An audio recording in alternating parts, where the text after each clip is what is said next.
2024, is it going to be the year for lower prices, lower rents, and more affordability? I don't think so. A recent article by NerdWallet, as you can see behind me, points out that they believe that 2024 is going to bring more affordability, better rents, and overall just lower rates.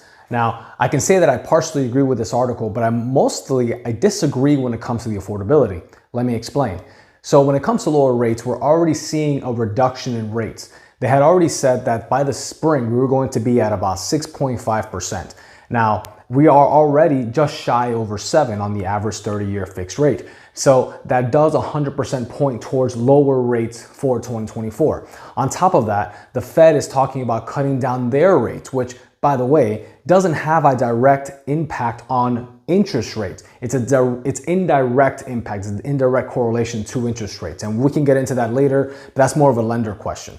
Now, even though they say they're going to lower the rates X amount of times, there's a lot of talking heads out there talking about 4, 5, 6, 7, 8 times. Really, we have no idea. It really comes down to whatever the hell they decide to do. However, with them continuing to cut the rates into next year, chances are rates are going to see a pretty drastic decrease compared to what we've experienced over the past 18 months. However, that does not necessarily directly correlate on affordability. This is the part where I disagree, and that is the affordability. The reason being is because just like any other product, just like iPhones, Galaxy phones, or really anything out there, when you have high demand and low supply, the price increase. That right itself is a direct correlation to supply and demand. So everything right now is pointing to increasing prices. And the reason for that is because we are at some of the lowest levels of inventory we've been in a long time. And I believe that right now, a lot of homeowners are making the mistake by reading articles like this one behind me,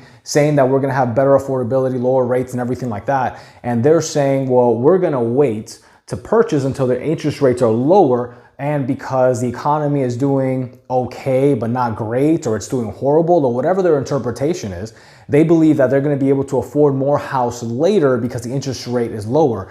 And that is partially true, but it's also partially false. The reason being is because if you're qualified at a certain rate, but the house price goes up a certain amount, you're still going to be disqualified because your payment is going to be too high.